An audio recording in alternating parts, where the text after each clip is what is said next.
Boa tarde a todos.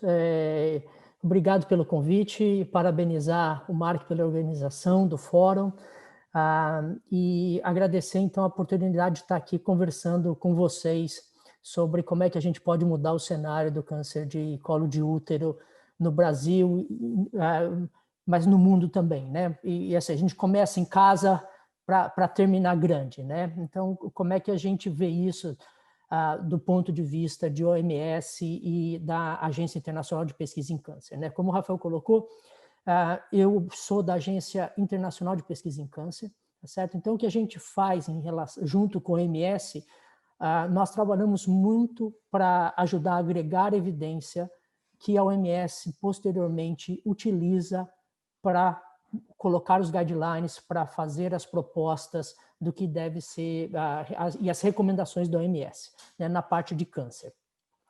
Então, como o Rafael comentou, né, em 2018, a OMS fez essa chamada de eliminação do câncer de colo de útero, né? Isso é baseado em duas coisas, na vacinação e no rastreamento, né? Se a gente vacinar 90% das adolescentes, um dia não vai ter mais câncer de colo de útero.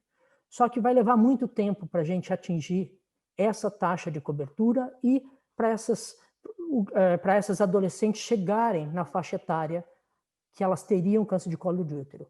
Até lá nós temos muitas mulheres que não têm mais idade para ser vacinadas e que vão sofrer com câncer de colo de útero. E para elas nós temos que fazer o rastreamento, né? Então a expectativa é que se você só fizer vacinação, demora mais de 100 anos para você eliminar, mas se você fizer vacinação e rastreamento com alta cobertura das duas coisas, você consegue isso talvez em 30 anos. Então é uma diferença muito grande, e é por isso que nós temos que apostar nas duas coisas, mas também numa alta cobertura das duas coisas. E se o Brasil avançou muito em termos de vacinação de HPV, em termos de cobertura, e descobrir como é que faz essa cobertura, né? Que tem que ser lá na escola, mais do que no posto de saúde, né? Letícia estava até discutindo isso no webinar em Pernambuco, semana passada. As estratégias que o Brasil fez servem de modelo, porque foi um dos primeiros países a adotar a vacinação, principalmente quando fala meninas e meninos. Mas quando a gente chega no rastreamento de colo de útero, a gente está muito atrás, né? A gente está atrás em termos de cobertura e a gente está atrás em termos de estrutura e de conexão de toda a linha de cuidado. Como é que a gente pode mudar? Então, na visão agora de um pesquisador dentro da agência de pesquisa, e que lida muito, eu sou da parte de rastreamento, da pesquisa de rastreamento, e basicamente o que a gente faz dentro disso é uma pesquisa de implementação, no sentido de que a gente quer fazer a última ponte, né? O que está faltando para tudo aquilo que a gente sabe que rastreamento resolve boa parte do problema de câncer de colo de útero. Por que alguns países ou alguns locais não conseguem implementar? E por que em outros o programa tem tanto sucesso, né? Então, a pesquisa de implementação ela ajuda a entender quais são os gargalos e como é que a gente passa por cima desses gargalos, né?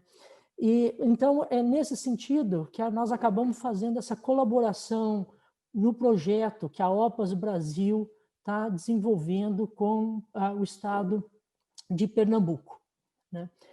Como é que você consegue, num estado, né, numa unidade federativa do Brasil, fazer um programa tão revolucionário, mas medindo todas as etapas do ponto de vista científico, que isso vira um tubo de ensaio para depois você expandir para o resto do Brasil, né? Se funcionar na capital de Pernambuco e no Agreste, né, isso provavelmente e a gente medir tudo isso, isso provavelmente pode ter um grande impacto como é que a gente implementa isso para o resto do país. Uma coisa também importante para comentar aqui é que no ano que vem a OMS vai lançar os novos guidelines de cuidados com o câncer de colo de útero, que inclui não só a prevenção, mas também a linha de cuidado em termos de tratamento e tudo. E o que está vindo aí é uma proposta completamente nova e mais abrangente de como é que a gente deve ir para o rastreamento. Uma das coisas que vai acontecer é tentar fazer com que o mais rápido possível o rastreamento passe para um rastreamento baseado na detecção do HPV e não mais no Papa Nicolau, né? A ideia de que a citologia ela funciona com alta cobertura em alguns países. Na América Latina, a citologia ainda é o principal teste para fazer o rastreamento, mas se a gente pensar que o Brasil tem que saltar de 30% para 70% de cobertura, a gente não tem condições de fazer isso com citologia, né? A gente simplesmente não tem a quantidade de profissionais treinados suficientes, citotécnicos, e depois, se você baseia isso em citologia e não em HPV com a citologia reflexa, você demanda uma quantidade de colposcopia maior, grande, que você também não tem pessoal capacitado, e isso acaba entrando num gargalo de difícil resolução versus introduzir um teste que depende de tecnologia e que pode ser mais caro no primeiro momento, mas se paga ao longo do tempo, né? Então, nesse sentido é que a gente está vendo como é que a gente pode trabalhar, entendeu, certo, num modelo dentro de um Estado brasileiro, né? Como é que a gente mede isso tudo.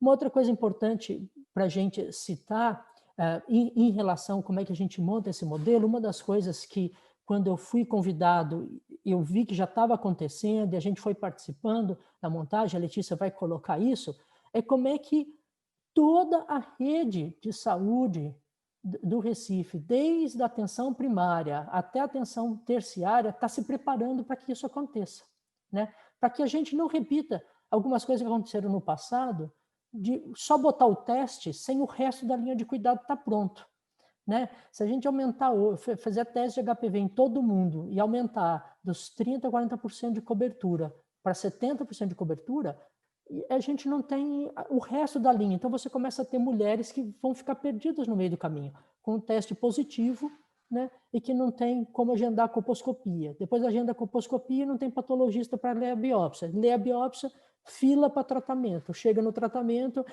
Então, quer dizer, essa história de organizar a rede, desde lá da atenção primária até a terciária, né, envolver a comunidade, envolver todos os atores, né, é essencial.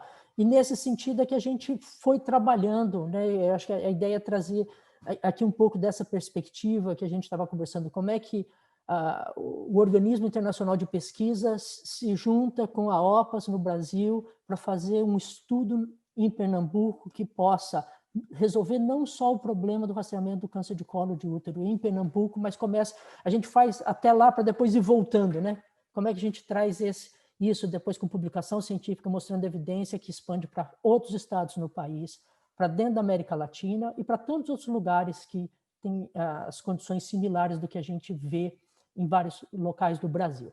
Então, acho que eu queria trazer um pouco dessa perspectiva que montar essa linha de cuidado é essencial, não adianta a gente tocar só num ponto e medir tudo com um rigor científico, é o que vai trazer para nós dados para a gente entender como é que a gente expande essa rede, como é que a gente expande esse cuidado para as outras áreas e entende os gargalos e tenta pensar num próximo passo, é como é que a gente passa por cima desses obstáculos, né? É difícil chegar na mulher no Agreste? Será que nós vamos botar teste de autocoleta, né? A hora que põe teste de autocoleta, é difícil ela mandar de volta. Então, cada vez que a gente mede um obstáculo, talvez a gente também consiga entender qual é a solução dele. Então, eu acho que é isso que a gente se vê organizando e é bacana, do meu ponto de vista, entendeu? Ter saído do Brasil, estar agora numa agência internacional, volta para ajudar o Brasil de novo e isso servir de exemplo para outros locais, né?